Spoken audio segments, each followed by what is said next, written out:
ஜெய் பீம். 2 நாள் வேலைக்கு வரல அப்படிங்கிறதுக்காக ஒரு ஆதிதிராவிடனை போட்டு மிராஸ் சார் என்ன பண்ணுறாருனாக்கா அடித்து காயப்படுத்தி அவமானப்படுத்திடுறாரு. இந்த சமயத்தில் இராணுவத்தில் வேலை செஞ்சுட்டு இருந்த ஒருத்தவர் லீவுக்காக வீட்டுக்கு வராரு. இந்த பிரச்சனையை கேள்விப்பட்டு அதை கையில் எடுத்து போராடி அதில் வெற்றியும் அடைஞ்சிடறாரு.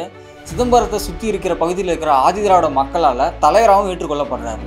அவர் வேற யாரும் இல்லைங்க, நம்ம பெரியவர் இளைய பெருமாள் அவர்கள் தான். ஆதிதிராவிட மக்களுடைய உரிமைக்காக பல போராட்டங்களை செஞ்சுருக்காரு. குறிப்பாக சொல்லணும்னாக்கா கீழ்வெண்மணி படுகொலை, விழுப்புரம் படுகொலை, இந்த கலவரங்கள்லாம் பாதிக்கப்பட்ட தலித் மக்களுக்கு நீதி கிடைக்கிறதுக்காக பயங்கரமாக போராடி இருக்காரு.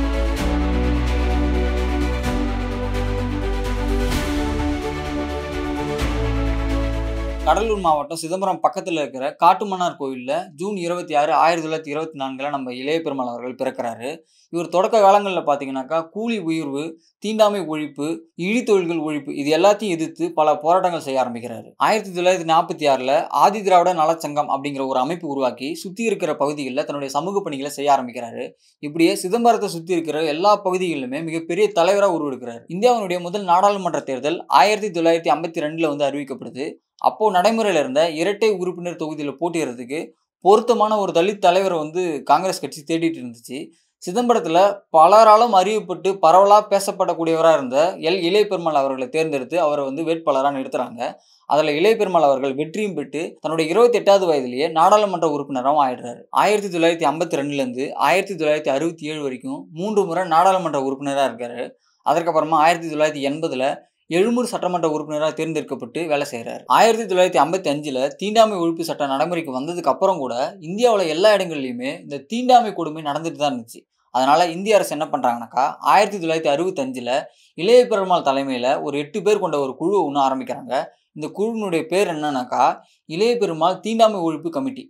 இதன் மூலமாக இளைய பெருமாள் அவர்கள் என்ன பண்ணுறாருனாக்கா இந்தியாவுடைய மூலை முடுக்கெல்லாம் போயிட்டு மக்களை சந்தித்து ஆய்வு மேற்கொள்கிறாரு. இதன் மூலமாக ஒரு அறிக்கை ஒன்று ரெடி பண்ணுறாரு. அப்படி ரெடி பண்ணி ஜனவரி 30, 1969 இந்திய அரசுக்கிட்ட ஒப்படைக்கிறாரு. ஆனால் இந்த அறிக்கையை அரசுக்கிட்ட ஒப்படைக்கிறதுக்கு முன்னாடி நாள் இரவு என்ன நடக்குதுனாக்கா இவர் தங்கியிருந்த அந்த அறையை தாக்குறாங்க. இவர் வச்சிருந்த அந்த அறிக்கையை திருடிடுறாங்க. இது முன்னாடியே இளைய பெருமாள் அவர்கள் கணிச்சு வச்சிருந்திருக்காரு.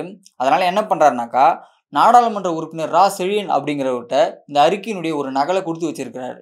அதற்கப்புறமா அந்த அறிக்கையினுடைய நகலை வாங்கி அரசுக்கிட்ட ஒப்படைக்கிறார். இவ்வளோ பெரிய தாக்குதலை நடத்தி அந்த அறிக்கையை திருடுற அளவுக்கு அந்த அறிக்கையில் என்ன இருந்திருக்கும்? இந்த கமிட்டி மூலிமா இளைய பெருமாள் அவர்கள் என்னென்னலாம் செஞ்சிருந்திருப்பாரு? அதில் 3 வகையான ஆராய்ச்சிகளை செஞ்சிருந்திருக்காரு. அது என்னன்னாக்கா தீண்டாமையினுடைய பல்வேறு அம்சங்களை ஆராயிறது. குறிப்பாக தீண்டாமை குற்றச்சட்டம் 1955 அதாவது பிசிஆர் ஆக்ட் இருக்குல்ல, அதனுடைய செயல்பாடுகள்லாம் ஆராயிறது.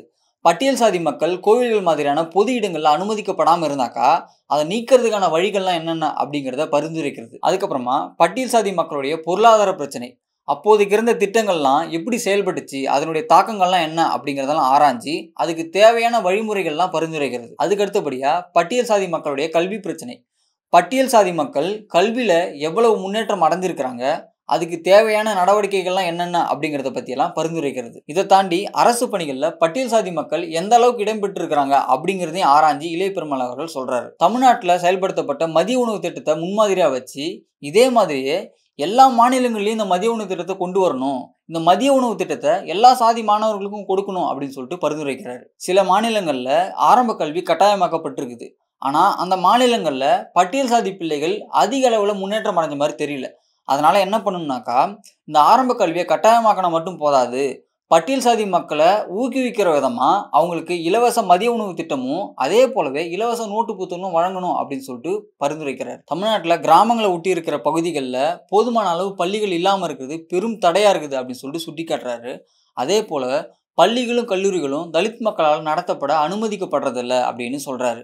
1952 1967 இந்த 15 ஆண்டு காலத்தில் தலித் மக்கள் நிறைய பேர் பள்ளிகளையும் கல்லூரிகளையும் நடத்துறதுக்கு அனுமதி கேட்டிருக்காங்க. ஆனால் அவங்க எல்லாருக்குமே மாநில அரசு அனுமதி மறுத்து இருக்குது.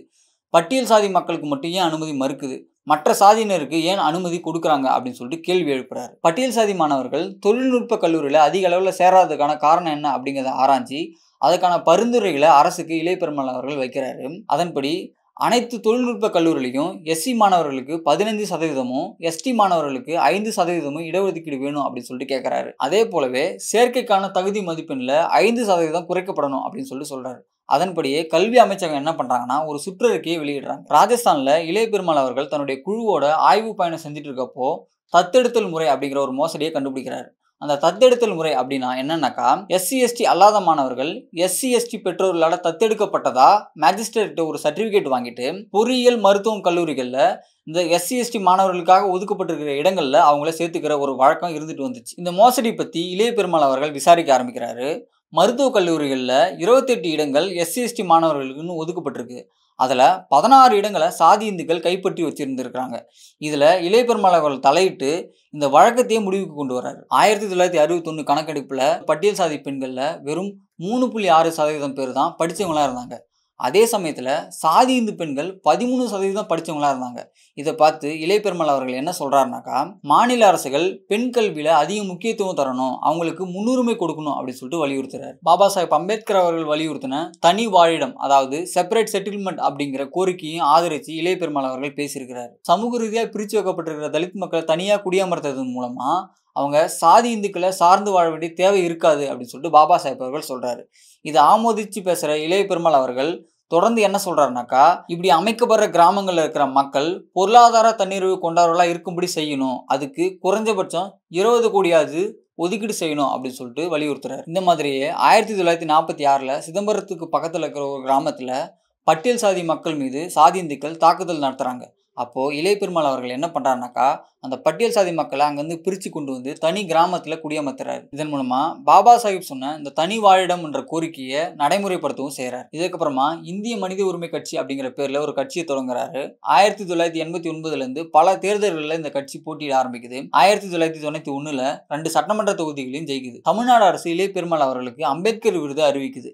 அதுல கலந்துக்கிட்டு இளைய பெருமாள் அவர்கள் என்ன சொல்றாருனாக்கா, தமிழ்நாட்டில் எந்த அளவுக்கு இடஒதுக்கீடு செயல்பட்டுக்கிட்டு இருக்குது அப்படிங்கிறத தெரிவிக்கிற விதமா தமிழ்நாடு அரசு வெள்ளை அறிக்கையை வெளியிடணும் அப்படின்னு சொல்லிட்டு வலியுறுத்துறாரு. இப்படி தலித்துகள் விஷயத்துல கொஞ்சம் கூட சமரசமே இல்லாம தான் சார்ந்திருந்த கட்சியா இருந்தாலும் சரி, தலித் விடுதலையும் தலித் உரிமைகளும் தான் முக்கியம் அப்படின்னு சொல்லிட்டு வேலை செஞ்சுட்டு இருந்த இளைய பெருமாள் அவர்கள் செப்டம்பர் 8, 2005 இறக்குறார். இப்படி சமூகத்துக்கு பல முக்கியமான பணிகளை செஞ்ச இளைய பெருமாள் அவர்கள் பத்தி இந்த தமிழக அரசும் ஒன்றிய அரசும் இல்லைனா அவர் சார்ந்திருந்த கட்சியும் எப்போ பேச போகுது? சாதியின் காரணத்தினால இந்த தலைவரையும் இவருடைய பணிகளையும் இருட்டடிப்பு செய்கிற இந்த சாதிய மனோபாவம் எப்போ நிறுத்தப்பட போகுது? பெரியவர் இளைய பெருமாள் அவர்களுடைய சமூக பணிகளை பற்றி நீங்கள் என்ன நினைக்கிறீங்க அப்படிங்கிறதையும், அவரை பற்றி உங்களுக்கு தெரிந்த தகவல்களையும் கீழே கமெண்ட்ல சொல்லுங்க.